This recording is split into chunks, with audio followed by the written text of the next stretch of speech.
There is a power in the Aldrich bloodline that has no name in any living language. The Pack Elders call it the Ancient Fury. They say it is why the first Alpha King could tear mountains apart with his hands, why the second burned a forest to ash without touching a flame.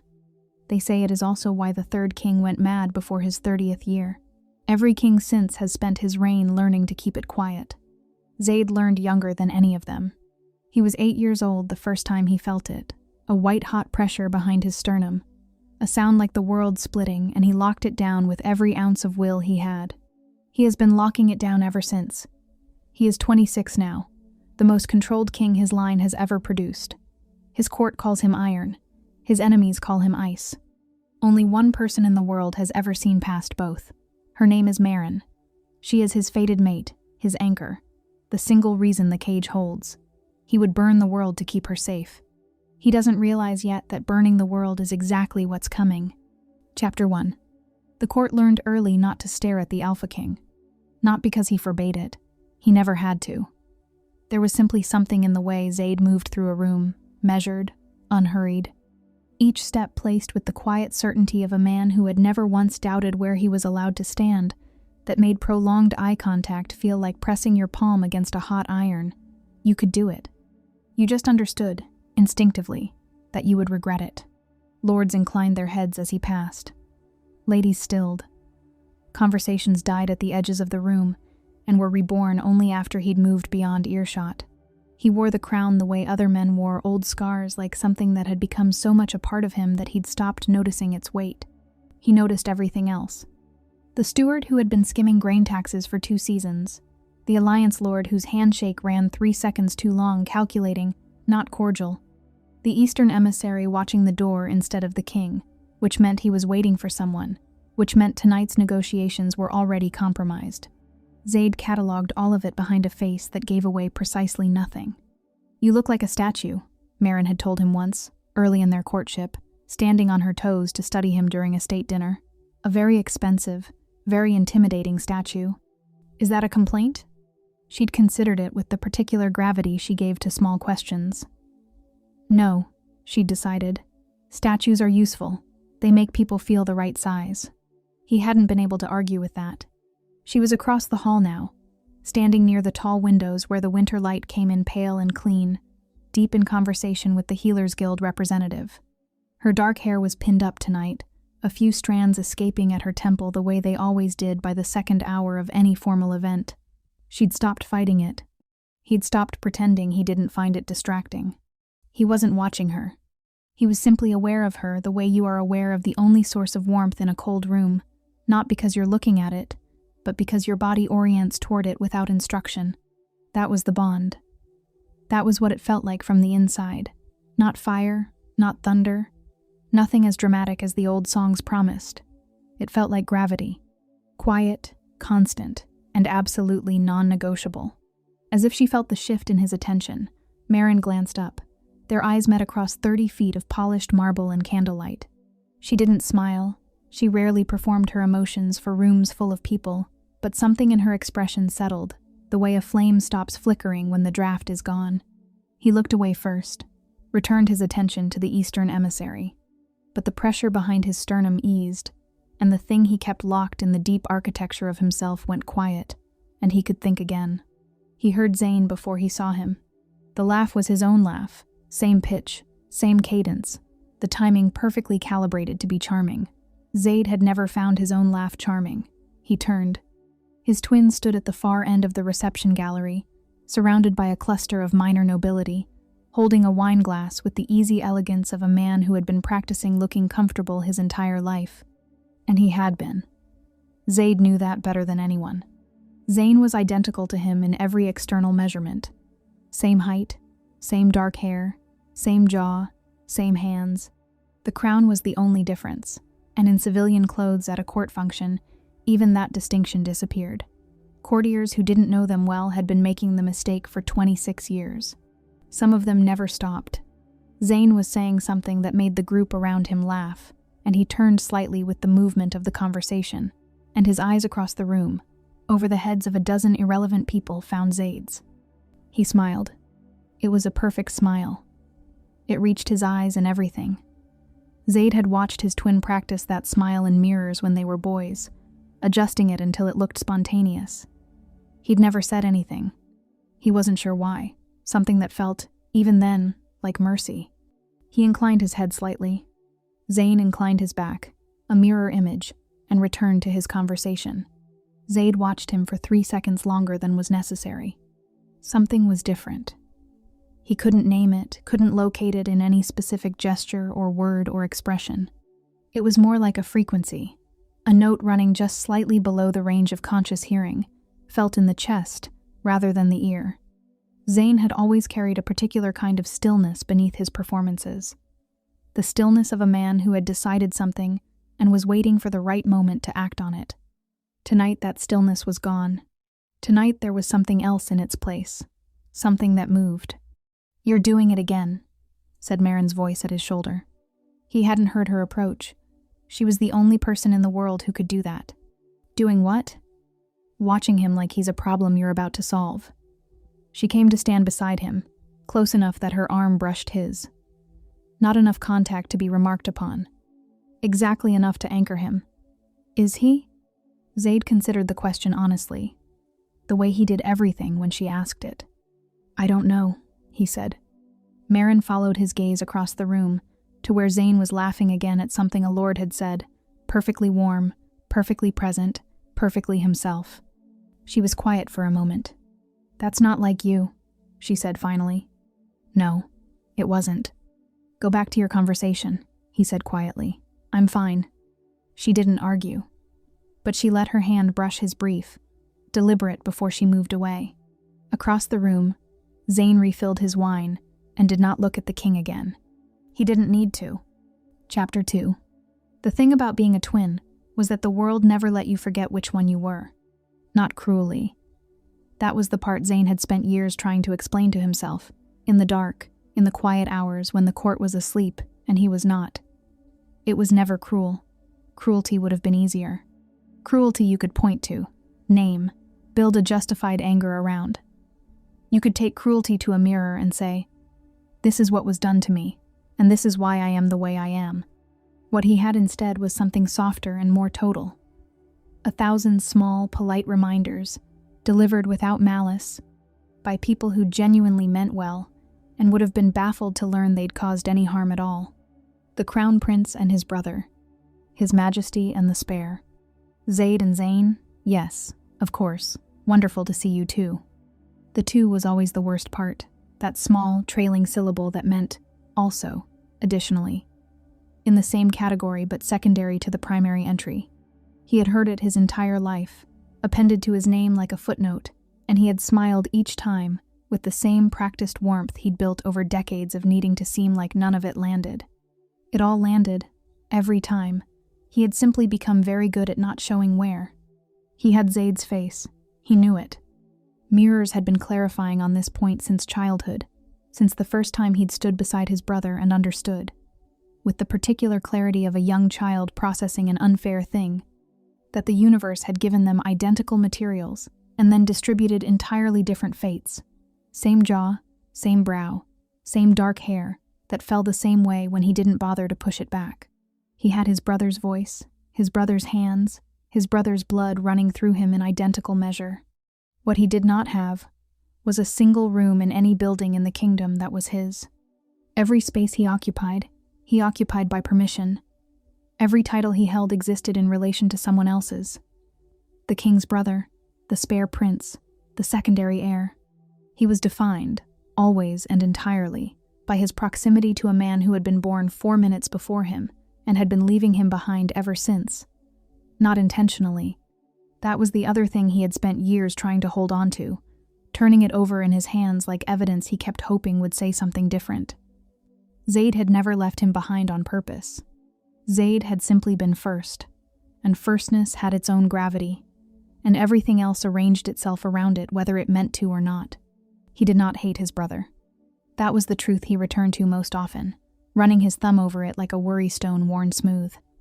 He did not hate Zayd. Hate required a heat he'd never quite managed to sustain. It flared sometimes, in the worst moments, but it always burned down to something colder before it could become anything useful.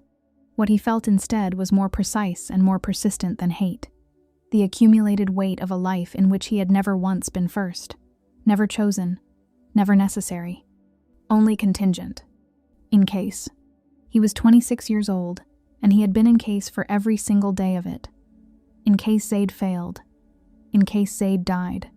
In case the primary heir became unavailable, for any of the 1,000 reasons primary heirs became unavailable throughout history.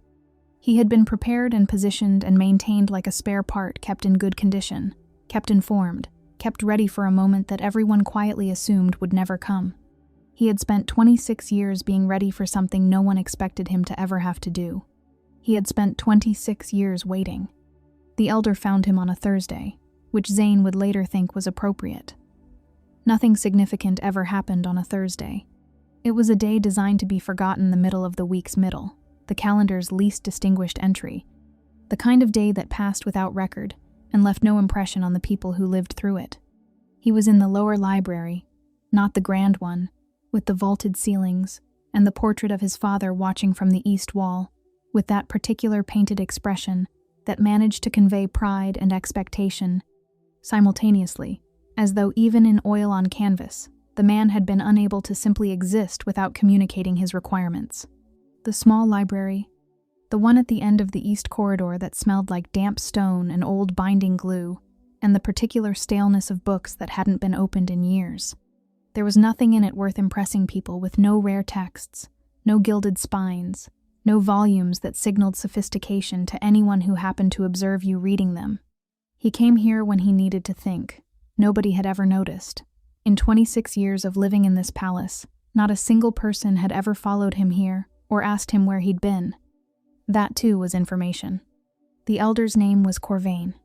He had been stripped of his council seat 14 months ago, a procurement scandal, the official record said, filed and closed with the efficiency of an institution that preferred its embarrassments contained.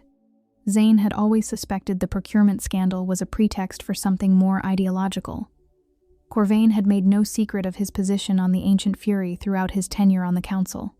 He believed it disqualified Zaid from the throne entirely, had argued it in formal session twice, had been overruled twice, and had apparently decided that formal channels had exhausted their usefulness. He sat down across from Zane without being invited, without announcing himself, with the settled ease of a man arriving at a destination he had been traveling toward for a long time. He placed a small, cloth-wrapped object on the table between them and folded his hands over it once before moving them aside, as though presenting something, and then deliberately stepping back to let it speak for itself. Zane looked at it, did not touch it. "You shouldn't be here," he said. "Probably not," Corvain agreed pleasantly. The pleasantness was its own kind of unsettling the tone of a man who had already accounted for every version of this conversation and found none of them threatening. "If anyone sees you speaking with me, no one will." The elder folded his hands on the table with the patience of a man who had been waiting for this specific conversation for considerably longer than Zane had been sitting in this specific library. "I've been careful. I've also been watching you, Lord Zane, for considerably longer than you'd be comfortable knowing." Zane said nothing. It was a technique he'd absorbed from his brother without meaning to, through proximity and observation over 2.5 decades. Silence as a tool, not a void. Not the silence of someone who had nothing to say, but the silence of someone who understood that the person across from them would fill it, and that what they chose to fill it with was always more useful than whatever you might have said instead. Corvain filled it. "There is a ritual," he said. Older than the current bloodline. Older than the palace. Possibly the texts I found it in were not dated, which usually means the people who wrote them didn't think longevity was going to be a concern. A pause. "It requires a solar eclipse, a true one, totality, when the Alpha King's power reaches its lowest natural point. The astronomical records confirm 1 in 43 days. He nodded toward the cloth-wrapped object. "And this, a blood component, yours specifically. What does it do?" "It masks your scent. Completely, for the duration of the eclipse." The library was very quiet. Outside, somewhere distant in the palace, a door closed. A normal sound. The sound of a building continuing to exist while something irreversible was being laid on a table in one of its smallest rooms. "You have his face already," Corvain continued, his voice taking on the reasonable, almost gentle quality of someone walking a companion through a logical sequence they've already completed themselves. His voice, his hands, with the scent masked, there would be no difference any living creature could detect. Not a guard, not a wolf, not— He let the implication complete itself. Not her. Zane looked at the cloth-wrapped object on the table. He understood what was being offered. He understood it fully, immediately, with the particular clarity of a man who had been, on some level, waiting for someone to say it out loud, not because he had planned for it, not because he had been moving toward it, but because the shape of it was familiar. Because some part of him had always known that the only power he had that his brother didn't was this: the face, the voice, the perfect, accidental replica of the one thing the kingdom couldn't function without. He had never let himself think it through completely before. He had always stopped at the edge of it. He did not pick up the object. "Leave," he said. Corvain left. He left the object on the table, which both of them understood was not an oversight. Zane sat with it for a long time. The library did what it always did, held its silence, offered no opinion, smelled like old paper and damp stone, and the accumulated indifference of a room that had never been important enough to renovate. He sat across from the cloth-wrapped object, and did not touch it, and thought. He thought about Marin not with desire, which would have been a simpler thing to identify and dismiss. He thought about the way she looked at Zaid in crowded rooms, that private settling, that involuntary orientation toward him, the small and total way her whole body acknowledged his presence before her face did. He had watched it for 2 years, from whatever peripheral position the evening seating arrangements had assigned him. He had catalogued every instance with the careful detachment of a man studying something he had accepted, rationally and completely, that he would never be permitted to touch. He thought about the bond, what it did, what it meant in practical terms, not the poetry of it, the songs and the old language, but the structural reality. The bond was the cage. The bond was the thing that kept the ancient fury from consuming Zaid from the inside out. The thing that made him stable, fit to rule, safe to be near.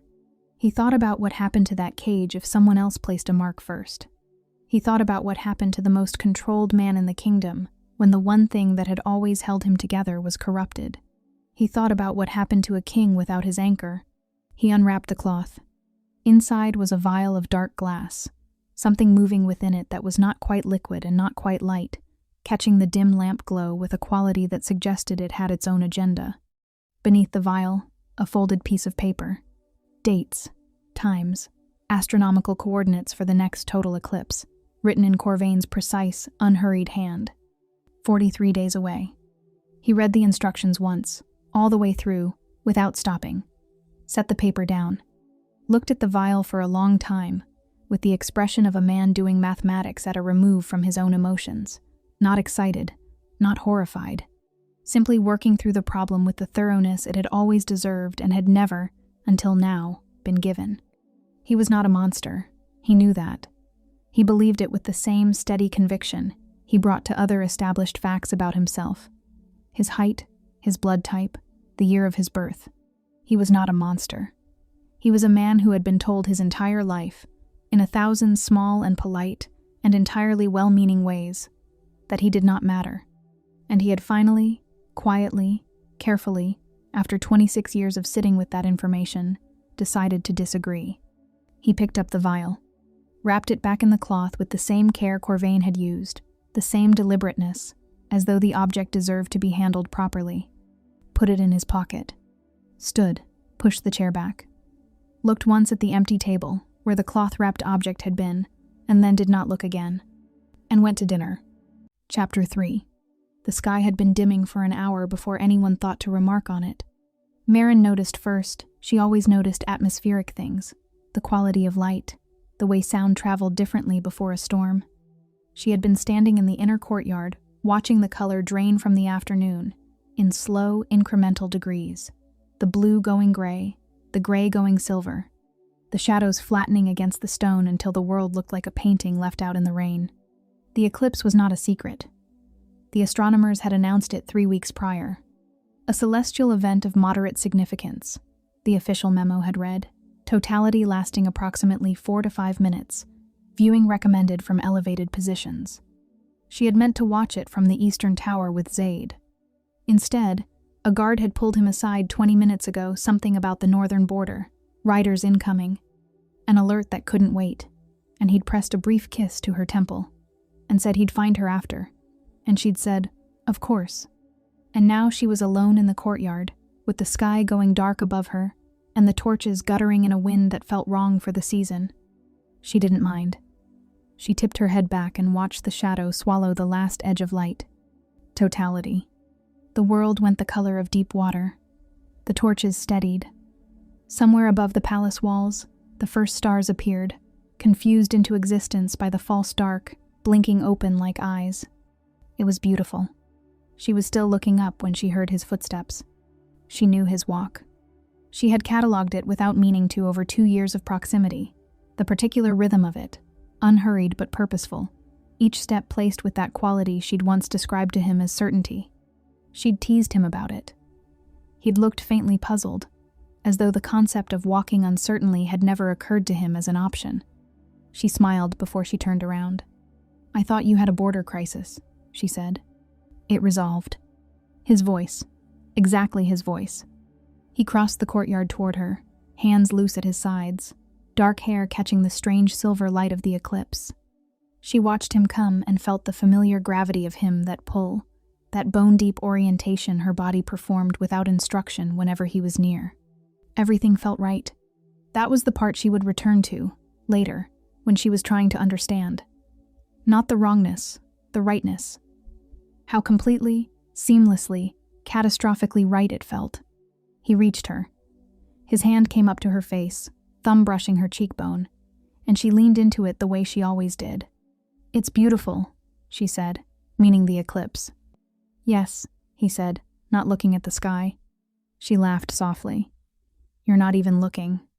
I know what I'd rather look at." She met his eyes, and something so small, so fast she nearly missed it entirely, moved through her. Not alarm, not recognition, something quieter. A single note of discord in a chord that was otherwise perfect. His eyes.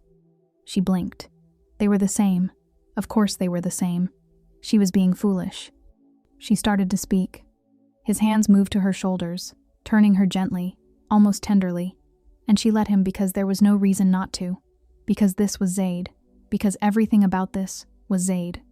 And she was still turning when she felt his mouth at her shoulder, at the curve where her neck met her collarbone, where the neck of her dress had slipped, and she thought, this is... The pain arrived before the thought could finish. Not sharp, that was the worst of it, not a clean pain she could flinch away from. It was cold, spreading from that one point outward, moving through her like ink dropped in water, reaching into the pathways of the bond, and finding them, and pulling. Something ancient and structural inside her screamed that this was wrong, that this was violation, that something was being written on her that had no right to be written. She wrenched away with a sound she didn't recognize as hers. "What?" She looked at him. He was watching her with an expression that was almost apologetic. Almost. The way you are apologetic about something you did deliberately. The discord she'd felt 30 seconds ago rushed back, amplified, deafening. His eyes. The color had been right. The temperature had not. Zaid's eyes, when they rested on her, always felt like the moment a fire catches warm, intent, consuming. These eyes were watching her with something that was colder, more calculating. The eyes of someone who had been performing warmth rather than feeling it. "Zane," she whispered. He said nothing. She looked down at her shoulder. Through the torn edge of her dress, the mark glowed violet black, wrong in the way only something corrupted could be wrong, pulsing with a cold light that her body rejected even as it was absorbed. The eclipse ended. The sun came back, and the courtyard gates opened. He stood in the archway, crown absent, dark coat, dark eyes, the face that matched the one across the courtyard from her except the temperature was right, and she knew it instantly.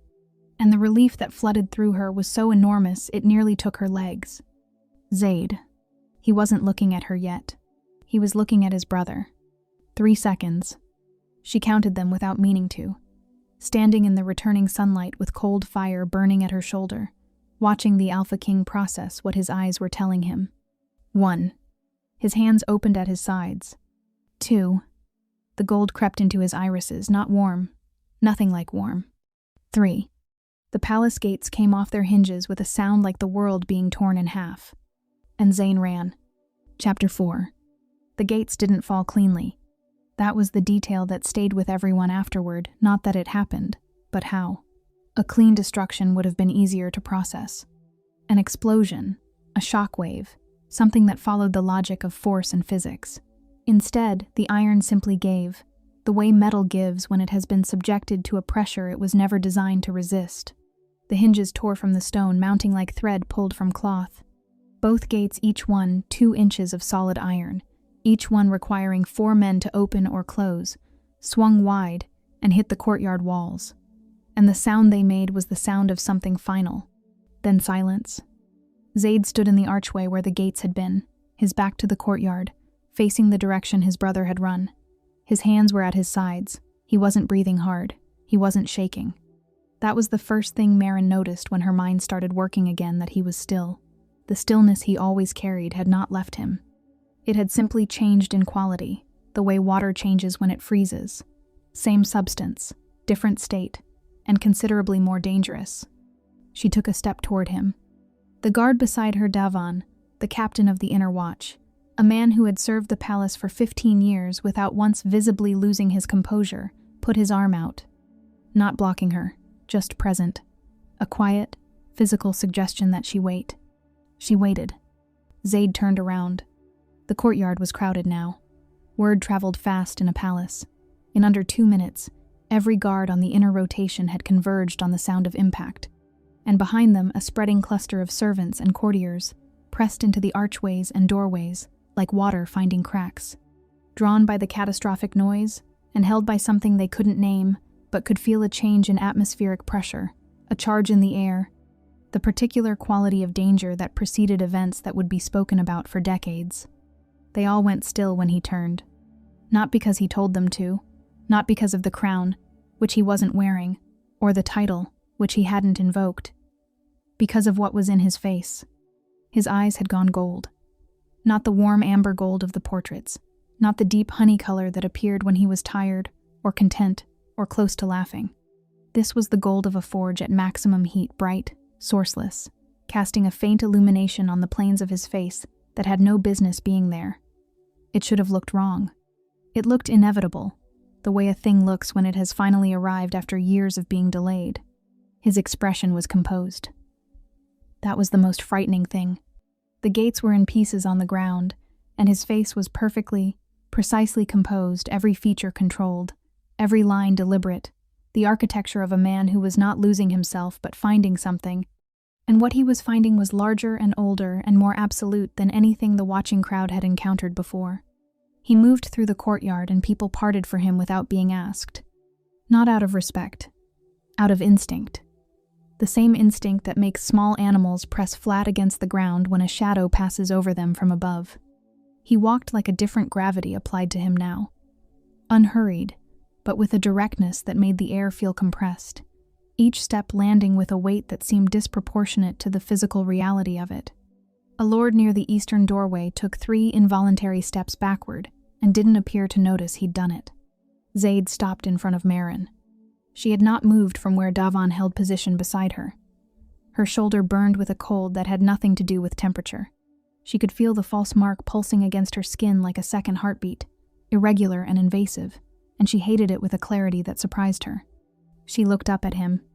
This close, the gold of his eyes was extraordinarily luminous, layered, something moving in the depth of them that she had no word for. She had spent 2 years learning every version of this face. She had seen him furious, exhausted, amused, grief-stricken, stripped of every professional defense in the private dark of their chambers. She had never seen this. And yet, underneath it, underneath all of it, underneath the burning gold and the unearthly stillness and the gates destroyed at the edge of her peripheral vision, she could still find him. The same way you can find the structure of a building even when it's on fire. The bones of him were unchanged. The intelligence, the precision, the love that he carried like a classified document, shared only in controlled conditions. It was still there. All of it was still there. His hand came up. slowly, deliberately. The way you move around something that has been frightened, not to startle it further. His fingers touched her jaw, the lightest contact, a question rather than a claim, and she turned her face into his palm and felt him exhale. One breath, the only concession his body made. His thumb moved once across her cheekbone, memorizing or confirming. She wasn't sure which. Then he straightened. He looked at Devon. She doesn't leave the inner ward.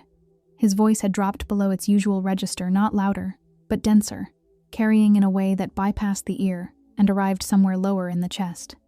No one enters her chambers without your direct clearance. No one who shares my face. Devon, who had served through 2 reigns and 3 succession crises without losing his composure, swallowed visibly. Yes, Your Majesty. Zaid looked at Maren again. 4 words. Quiet, absolute. Carrying the weight of a promise made at a frequency the bond recognized before her mind did. I will come back. She nodded once. His hand fell away from her face. He walked through the ruined gateway and into the snow beyond, alone, without armor, without guards, without anything except the ancient fury burning gold in his eyes, and the certainty of a predator who has identified his target and has no intention of losing the trail. The palace held its breath. In the archway where the gates had been, snow drifted through the gap and settled on the courtyard stones, and no one moved to follow him, and no one spoke, and the silence stretched long and total and cold. Somewhere beyond the walls, in the white dark of the winter forest, a wolf that was also a king began to run, and the world got out of his way. Chapter 5. The healer's name was Senna, and she had the particular composure of someone who had delivered bad news so many times that she had stopped softening it. Maren had always respected that about her. She respected it considerably less now. The examination took place in Marin's chambers, the fire built high, every lamp lit. Devon posted outside the closed door, with instructions to admit no one. Senna worked in silence for a long time, circling the mark, not touching it, studying it with the focused attention of a scholar encountering a text in a language she recognized but had hoped never to read. The mark had settled overnight into something more defined. In the first hours after the courtyard, it had been raw, irregular, pulsing with that cold violet light. Now it sat at the curve of Maren's shoulder in precise, deliberate lines, a pattern that wasn't quite a symbol and wasn't quite a wound, something between a brand and a bruise. Its edges clean in a way that felt worse than messiness would have. It looked intentional. Because it was. Maren sat straight and kept her breathing even and watched Senna's face for information, which was how she'd always read rooms. Not listening for what people said, but watching for what their bodies did when they thought no one was paying attention. Senna's hands stilled over the mark. That was the first thing. Tell me, Maren said. Senna looked up. No preamble. A false claim mark begins to integrate within a lunar cycle, if left unchallenged. Integration means it stops sitting on the surface of the bond and starts rewriting the interior structure of it. The pathways that carry the true mate bond, the channels that were formed between you and the king, begin to reroute, redirect toward Zane, toward whoever placed the mark. Yes. Maren processed this the way she processed most difficult information quietly, completely, without the luxury of looking away from it. And if it fully integrates, the true bond doesn't disappear. Senna chose her words with the precision of someone navigating a field she had studied only in texts and hoped to never encounter in practice. But it becomes inaccessible, buried under the false structure, like building a wall through the center of a room. The room still exists. You simply can no longer reach what's on the other side. The fire crackled, snow pressed against the window panes. Maren looked at the mark on her shoulder and thought, very clearly and very calmly, I will not let that happen. How long do I have? 26 days. Perhaps 28, given the strength of the original bond. The stronger the true bond, the longer it resists. 26 days. Zaid had been gone for 1. And to stop it, Maren said, to overwrite it, he places his true mark. It isn't that simple. Senna sat down across from her, which meant the part she'd been delaying had arrived. Under normal circumstances, a mate mark is placed instinctively. The bond guides it. The alpha doesn't have to think about it. The biology does the work. She paused. But the false mark has corrupted the pathway. The bond can no longer guide the process automatically. For the true mark to overwrite what Zane placed, it has to be placed consciously, deliberately, with complete awareness of every channel it's working through. Maren waited. That level of precision requires the ancient fury to be present, Senna said. Not suppressed, not caged. Fully present and fully controlled at the same time. The fury isn't just destructive force, it's also the deepest biological expression of the mate bond in the Aldrich line. It's the part of the king that is entirely, irrevocably oriented toward you. To place the true mark over a corrupted pathway, he needs access to all of that. He needs to be able to hold it consciously and direct it. She let that land. He has spent his entire life, Maren said slowly, making sure that never happens. Yes. He has never once allowed the fury and his conscious mind to occupy the same space at the same time. To my knowledge, no Alpha King in the last 4 generations has. The fire popped. Somewhere outside, wind moved through the ruined gateway and made a sound like breathing.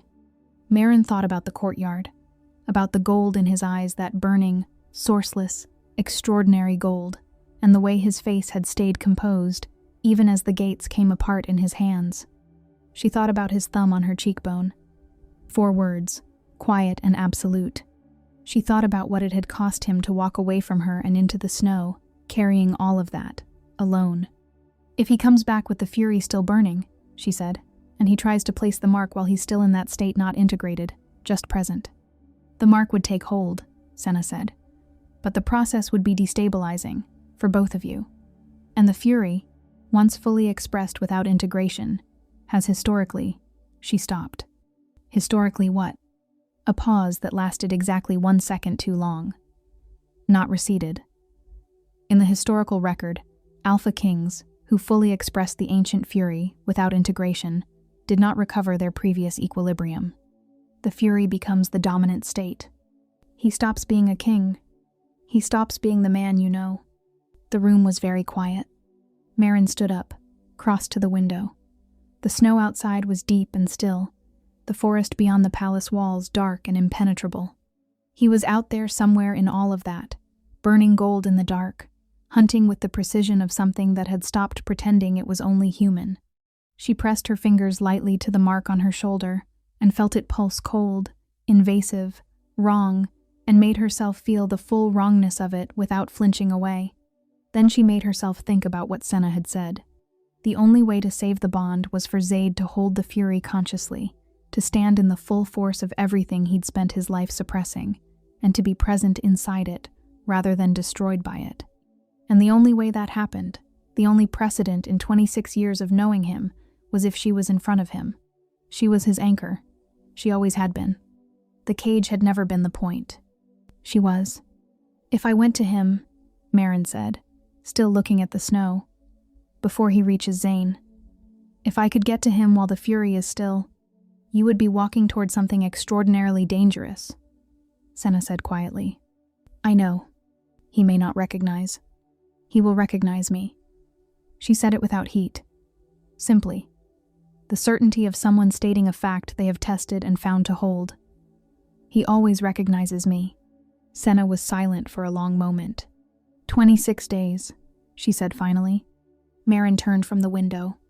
Then I have 25, she said, to find him first. Chapter 6. They met at dawn, which told her everything. The council chamber was on the east wing's 2nd floor, a room Maren had attended exactly 4 times as an observer, seated to the left of Zaid's chair, present but not participating, learning the architecture of power by watching how it moved. She knew its location. She knew its protocols. She knew that a full council convening before the morning meal, without the king's summons, without his chair occupied, was not a scheduled function. It was a maneuver. She found out from a kitchen servant, a girl named Petra, who had the particular gift of moving through corridors invisibly and who had brought Maren her tea every morning for 8 months without once being asked to stop. Petra set the cup down, hesitated at the door, and said quietly, without looking up, "The Lord Steward called them an hour ago, my lady. All 7. The East Chamber." Maren was already dressed. She didn't rush.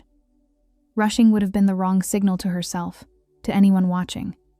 She walked the corridor to the east wing at the pace of a woman who had been invited. The mark burned at her shoulder. It had been burning since the courtyard, a low, cold pulse that she had spent the night learning to wall off from the rest of her awareness, the way you wall off a persistent sound, not ignoring it, exactly, but refusing to let it set the rhythm of her breathing. She wore a high-necked dress, not to hide it, to make them work harder to look at it if they wanted to. She pushed open the chamber door without knocking. 7 faces turned toward her. The Lord Steward stood at the head of the long table, a tall man, silver-haired, with the particular bearing of someone who had been the most important person in most rooms for so long that he had stopped checking whether it was still true. His name was Aldrich Voss, which was a coincidence of surname that he had leveraged for 30 years to imply a closeness to the royal line that wasn't documented anywhere. He had built his entire career on the architecture of implication. He recovered from her entrance in under 2 seconds. "Lady Marin, this is a closed council session. You were not summoned," she said. "I'm aware." She crossed to the table, did not sit. Standing while they sat was a calculation, not a preference. Neither was the king, and yet here you are. A beat of silence. Voss's expression arranged itself into something that was meant to read as concern. "Given the events of yesterday, the council has a responsibility to assess what the king is capable of," Marin said. "Yes, I understood the agenda from the hallway." She let that land. "The Alpha King destroyed palace property," said Elder Cora from the left side of the table, a woman who had always struck Marin as someone who had chosen a side early in life and stopped questioning it. "In a loss of control that endangered every person in the inner ward. The ancient fury, once expressed at that level. Expressed at that level because his mate was violated," Marin said. Her voice was even. She had made it even deliberately, on the walk here, breathing it flat and steady until the anger underneath it became something she could aim rather than something that aimed her. His mate was deceived, marked without consent by a man using a ritual that required specialized knowledge to execute. She looked at Voss. Specialized. Restricted knowledge. The kind that doesn't circulate in common libraries. Something moved behind Voss's eyes. Fast. Gone before it fully arrived. She filed it. "The king's response," she continued, "was proportionate to the provocation. He destroyed property. He harmed no one. He secured his mate's safety, issued clear protective orders, and removed himself from the palace to pursue the individual responsible." She paused. "That is not a king losing control. That is a king choosing which threat to prioritize." The fury, once released at that magnitude, Cora began again. "Is not your area of expertise," Marin said, "nor mine, which is why I spent the night with the pack healer rather than convening a meeting I had no authority to call." The room was very still. Elder Dane, the oldest at the table and the one who had, in Marin's observation, the most genuine investment in institutional integrity rather than political outcome, cleared his throat. "Lady Marin, whatever the provocation, the question of succession protocol in the event of—" "There is no event," Marin said. "The king is alive. He is not incapacitated. He is not abdicating. He is hunting a traitor who used a forbidden ritual to attack the crown through his mate bond." She placed both hands flat on the table. "I want to be very precise about the sequence here. The king was attacked first. Everything that followed is a consequence of that attack. If this council moves on succession protocol while the king is in the field responding to an act of treason, that sequence will be documented. All of it, including who called this meeting, and when, and who was present, and what was said." Silence. Not the silence of a room considering an argument. The silence of a room that has understood a threat and is deciding how to receive it. Voss's expression had not changed. That was interesting. Most of the other faces had shifted discomfort, recalibration, the subtle physical tells of people who were reassessing. Voss looked exactly as he had when she walked in. She noted that too. "The king will return," Marin said. She straightened, removed her hands from the table. "When he does, this council will be in its proper function. Until then, this room is closed." She looked at Dane. "I'm asking for 3 days before any formal protocol proceedings are opened. As his mate, as the person with the most direct knowledge of the situation." She did not phrase it as a request. Dane looked at her for a long moment, reading her the way experienced men read rooms, checking load-bearing walls. Then he nodded, once. 3 days, he said. She held eye contact with Voss for exactly 2 seconds. He smiled at her, smooth and practiced. She turned and walked out. In the corridor, alone, she let herself lean against the wall for 3 breaths. The mark pulsed cold at her shoulder.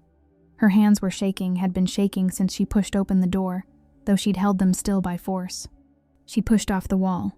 24 days remaining. She had a king to find. Chapter 7. The first territory fell away beneath him like a dream. Pine forest, frozen ground, the snow reading like a text he had always known how to translate.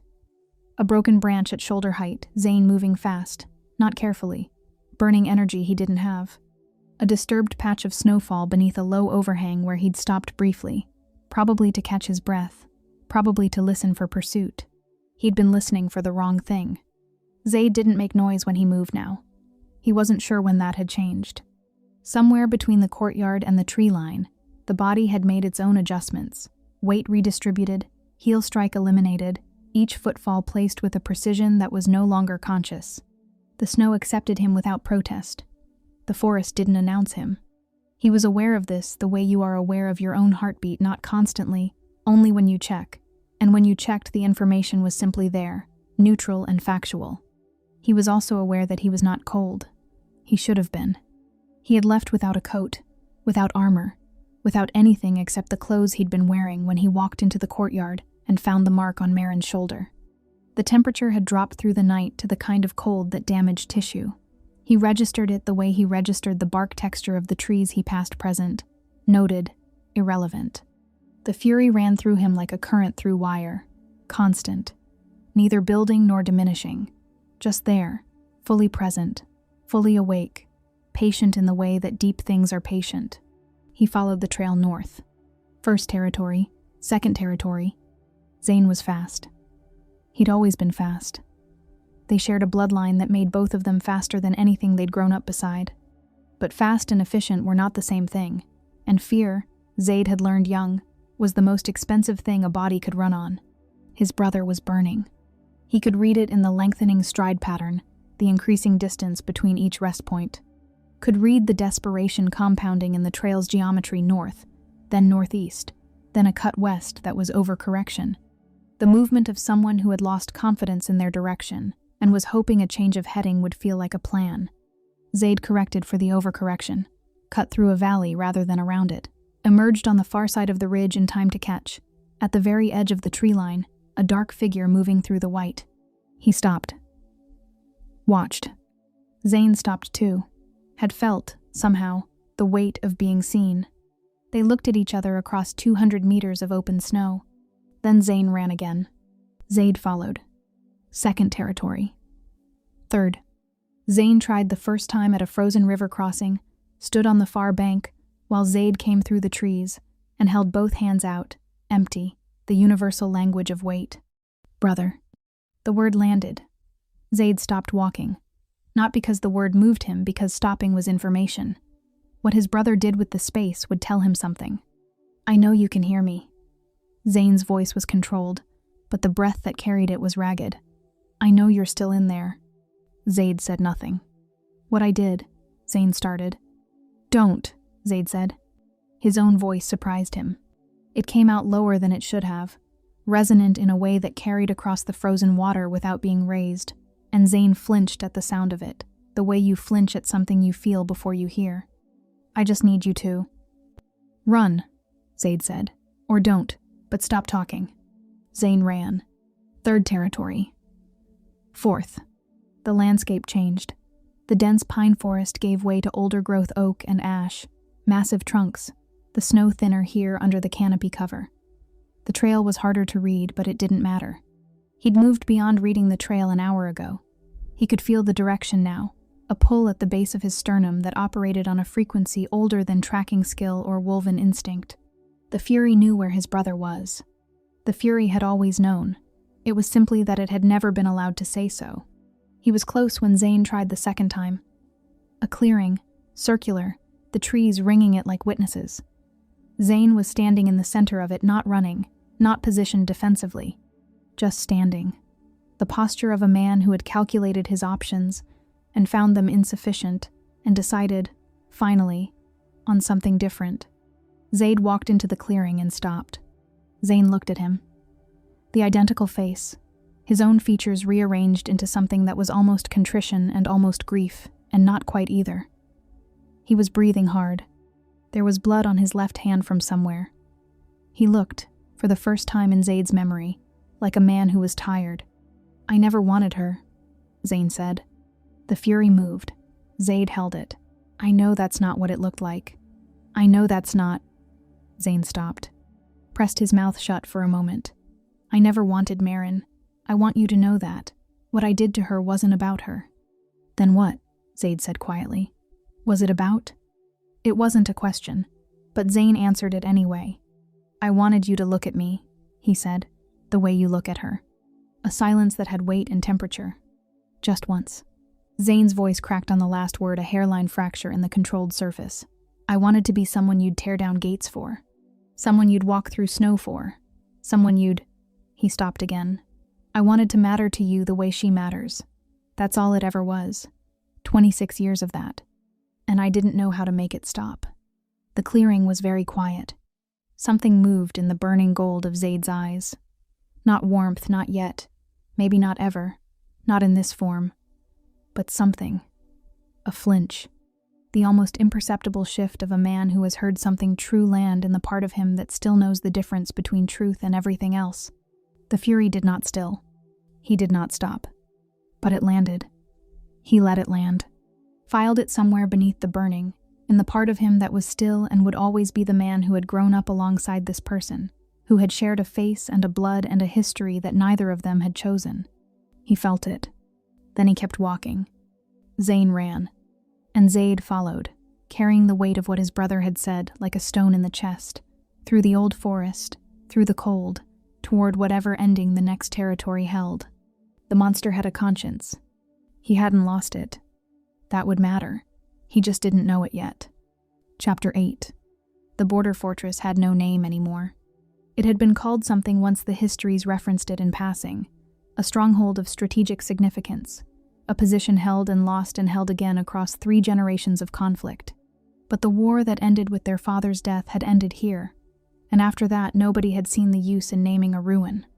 It stood at the edge of the 4th territory, like a sentence that had been interrupted mid-word, walls still upright on 3 sides, the 4th collapsed inward, the great hall open to the sky, snow accumulating on the floor where a throne room had once been. Zaid had never come here. He came here now. Zane was inside, had stopped running, finally, not because he'd found safety, but because there was nowhere left to go. The 4th territory ended at a cliff, faced 2 miles east. The river to the north was moving ice this time of year, uncrossable on foot. He had run out of geography.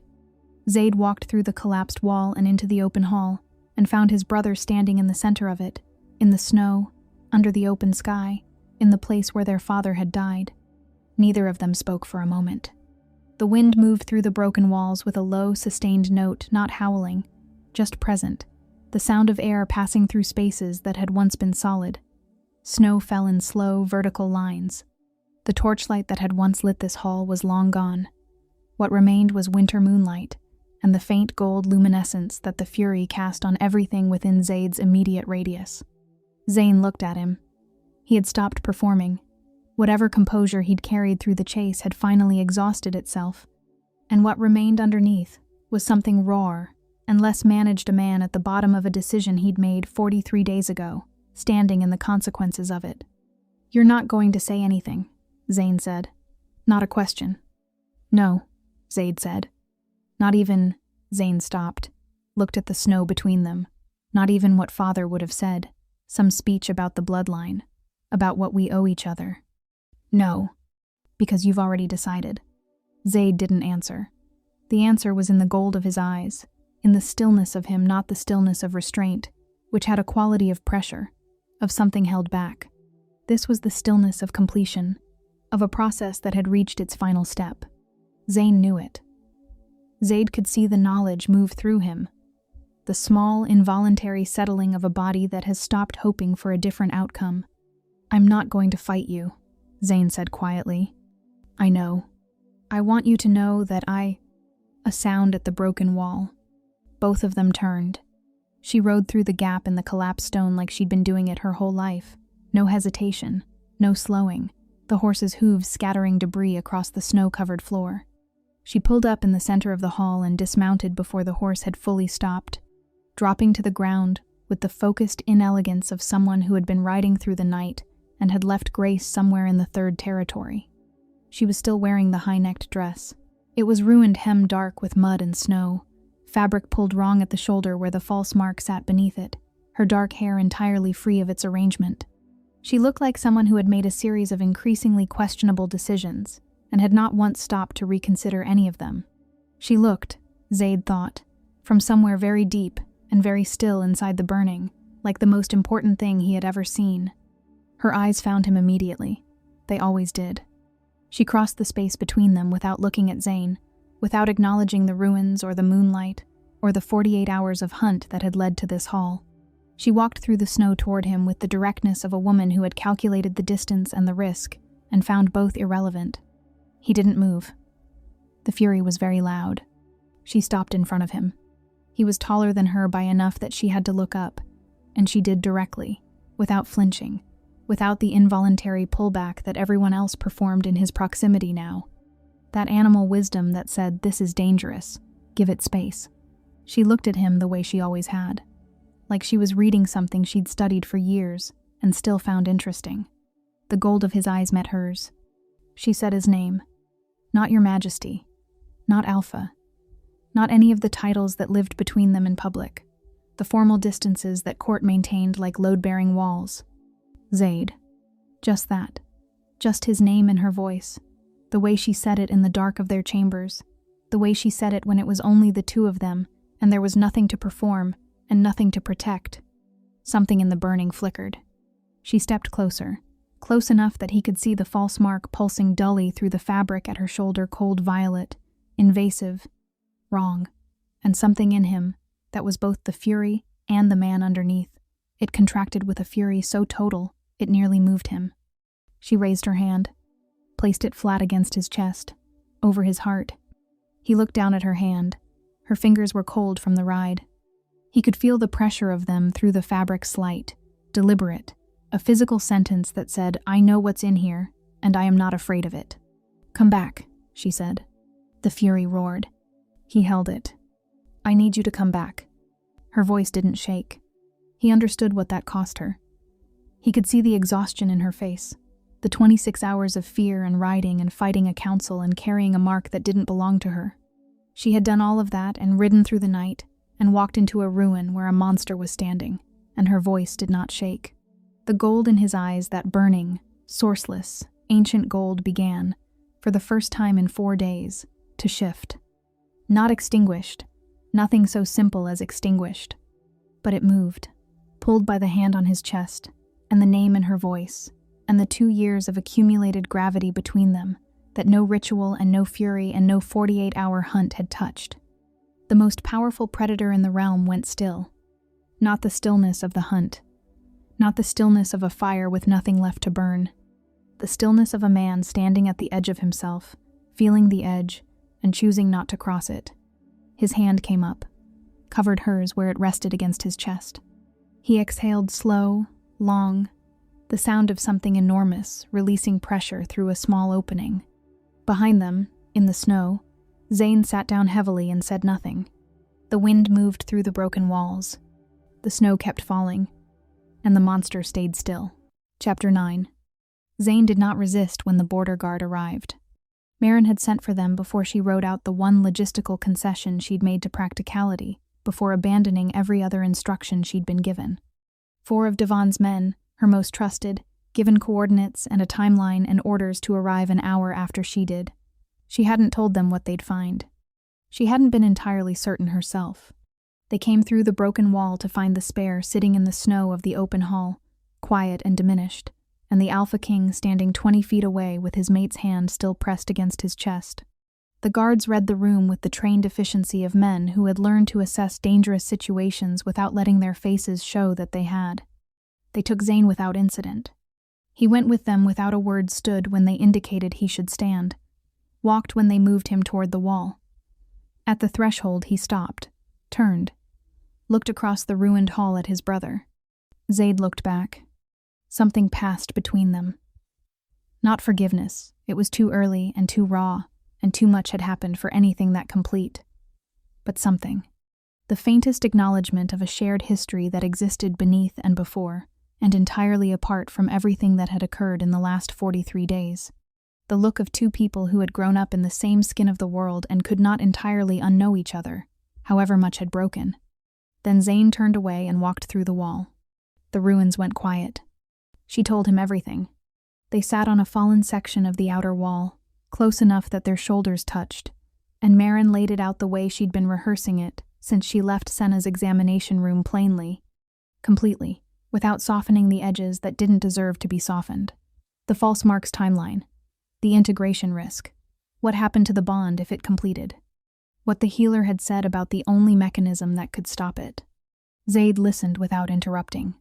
She watched him process it in the way she'd learned to read over 2 years of proximity, the slight tension at the jaw, the quality of his stillness shifting as new information added weight to it. When she finished, he was quiet for long enough that the wind moved through the broken walls twice. She said conscious integration. He said finally, not suppression. Not suppression, Maren confirmed. The cage won't work. The pathway is too damaged. It needs the fury present and directed held, not locked. There's a meaningful difference between those things, Zaid said, that I have spent my entire life treating as identical. I know. He stood, moved a few steps away, not retreating, processing, giving himself room to think without the proximity of her affecting the quality of the thought. She watched him look at his own hands. The gold had receded from his eyes over the last hour, not gone but banked, a deep amber ember rather than the forge-bright blaze of the hunt. The fury was still present. She could feel it even from here, a warmth that had nothing to do with temperature, a low-pressure change in the air around him. He was still carrying it. It hadn't left him. He simply hadn't let it carry him. She understood, looking at him, that he didn't know that was what he was doing. I don't know how to hold it, he said quietly. I know how to lock it. I've never done anything else. I think, Maren said carefully, that you've been doing it for the last hour without noticing. He turned. She held his gaze. You've been standing in this ruin with the fury fully present since I got here. You heard me. You stopped. You let them take Zane. You sat down and listened to everything I said. She paused. That isn't suppression, Zaid. That's control. Real control. Not the cage, the other kind. He stared at her. She saw it then. The thing she had suspected was underneath the composure and the iron discipline, and 26 years of a man managing himself like a catastrophe that hadn't happened yet. She saw the fear, clear and unguarded and entirely human, more naked than anything she'd seen on his face before, more exposed than grief or fury or love. He was terrified, not of the fury, of what happened if he let himself fully be both things at once, and it still wasn't enough. I see it, she said softly. I've always seen it. He looked at her for a long moment. Something in him shifted. She could see it move through him, the way weather moves through a landscape, changing the quality of the light. He crossed back to her. Tell me what to do, he said. You already know, she said.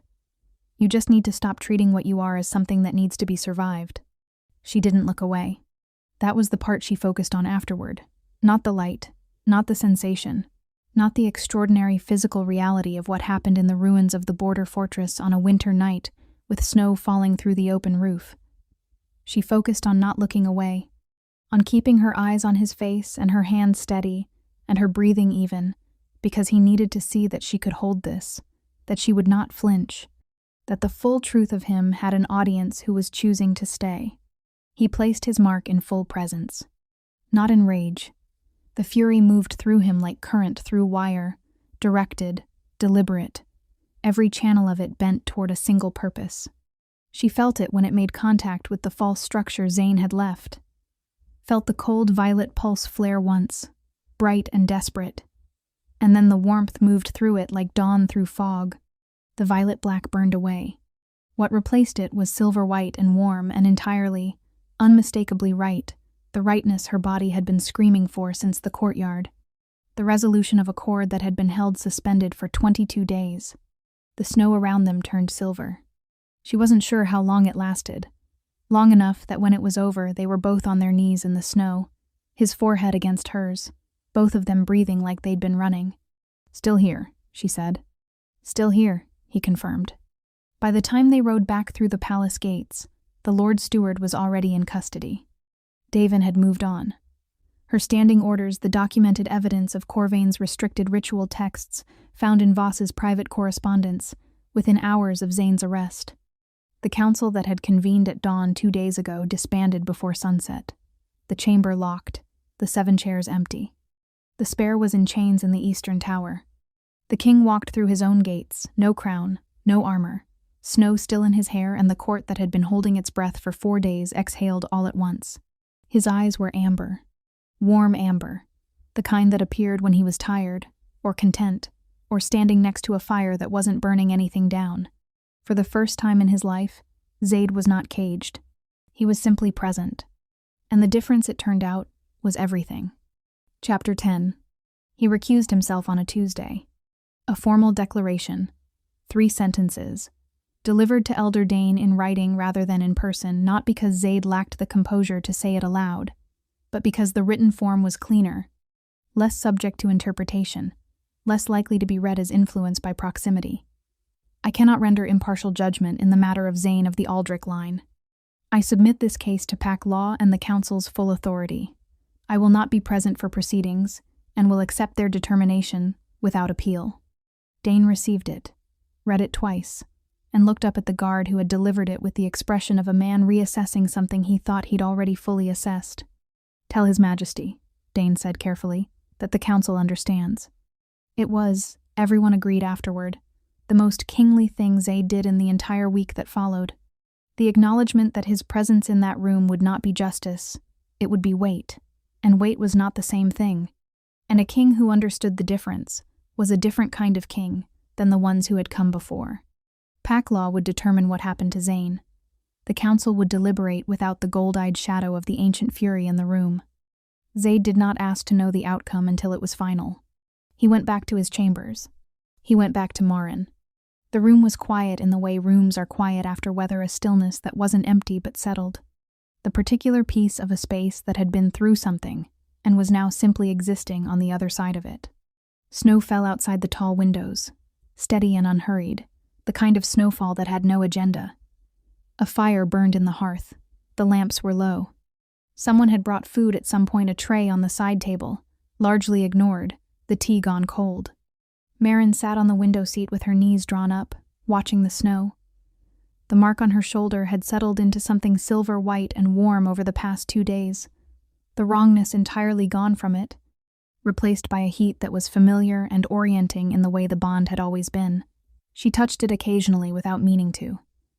Not checking, just confirming. The way you reach for something in the dark to verify it's still there. Zaid sat on the floor. Not the chair, not the edge of the bed. The floor, his back against the foot of the bed, one knee drawn up, the posture of a man who had stopped performing dignity for the evening and found the ground closer to honest. His crown was on the table across the room where he'd set it when they walked in, and he hadn't looked at it since. They had been mostly quiet for an hour. It was a comfortable quiet. She had learned early in their relationship that Zaid processed sideways, not through conversation but alongside it, filling silence with thought until the thought was finished, and then speaking. Pushing him before he was done produced nothing useful. Waiting produced everything. She waited. "I was afraid of you," he said. She turned from the window. He was looking at the fire. "Not of you specifically," he continued, with the careful precision of a man saying something he has been rehearsing in some interior room for a very long time, of what you would do, if you saw it. "The full thing." He paused. "I've managed my entire life around the assumption that if anyone saw all of it, not the controlled version, not the king, but the actual, they would make a reasonable decision and leave." Marin said nothing. Let him finish. "I structured everything around that," Zaid said. "Every decision about the Fury. Every wall I built. The cage wasn't about protecting the realm." He looked at his hands. It was about protecting the version of me that you might be willing to stay with. The fire crackled. Snow pressed against the glass. I know, Marin said. He looked up. I've always known, she said. She uncurled from the window seat and crossed to him, sitting down on the floor beside him with the naturalness of someone who had long since stopped caring about the furniture hierarchy. You think you were hiding it? You weren't. You were just very disciplined about how visible you let it be. And you stayed anyway. I stayed because, she said.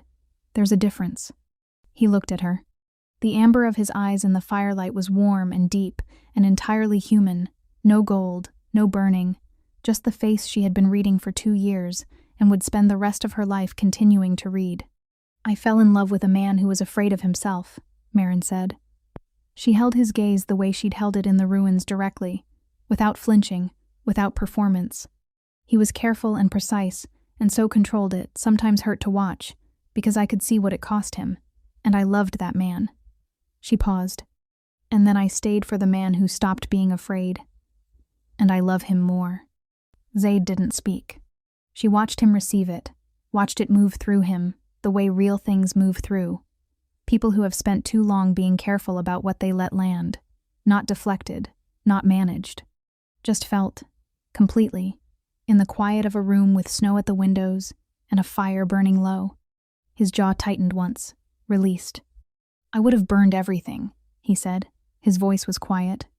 Not ashamed, just honest. If you hadn't come, if you hadn't, he stopped. I would have burned it all and felt nothing, and that's the part that... I know, she said. She reached up and took his face in both hands, the way she had in the ruins, the way she had in the courtyard, the way she would for every year that followed this one. His hands came up to cover hers immediately reflex, gravity, the same bone-deep orientation he'd always had toward her. That's why I came, she said. He closed his eyes. She felt the exhale move through him long, slow, the last of something releasing that had been held for 26 years. Not gone. Never entirely gone, but no longer carried alone. Outside, the snow kept falling. The fire kept burning. The bond between them, silver white and warm and finally, fully settled, held. Not like a lifeline anymore. Like a foundation. Like something you build a life on. Not something you grip in the dark to keep from drowning. Like home. In the Eastern Tower, Pack Law deliberated for 3 days and rendered its judgment. The palace gates are rebuilt, but Zaid has them cast in a different design. Wolves in full howl rather than wolves in chains. The elders who survived the purge of the council learn to live with a king who no longer apologizes for what he is. Zane, sentenced to exile rather than death, disappears beyond the northern border and is not spoken of. Marin's mark shines silver white at her shoulder, permanent and luminous. Their first child is born with pale gold eyes, the ancient fury in miniature, already learning to be held rather than caged. The world did not end, the monster did not win, and a king who spent his life afraid of his own nature finally came home to it. If this story stayed with you, if Zaid and Marin and the ruins and the silver mark and the gates torn clean off their hinges lived in your chest, even a little subscribe. It takes 2 seconds. It costs you nothing. And it means the next story finds you instead of disappearing into an algorithm that doesn't know you've been here, that doesn't know you stayed until the end, that doesn't know you felt this. I know you felt it. You wouldn't still be here if you hadn't. The subscribe button is right there. Hit it for Marin, who rode through the dark alone. Hit it for Zaid, who spent his whole life afraid of himself and loved her anyway. And leave me a comment. I read every single one. Tell me whose story you want next. Tell me which moment broke you. Tell me if you saw the twist coming or if the ruins caught you completely off guard. Because the only thing better than telling a story like this one is knowing someone was listening. Thank you, and I'll see you in the next one.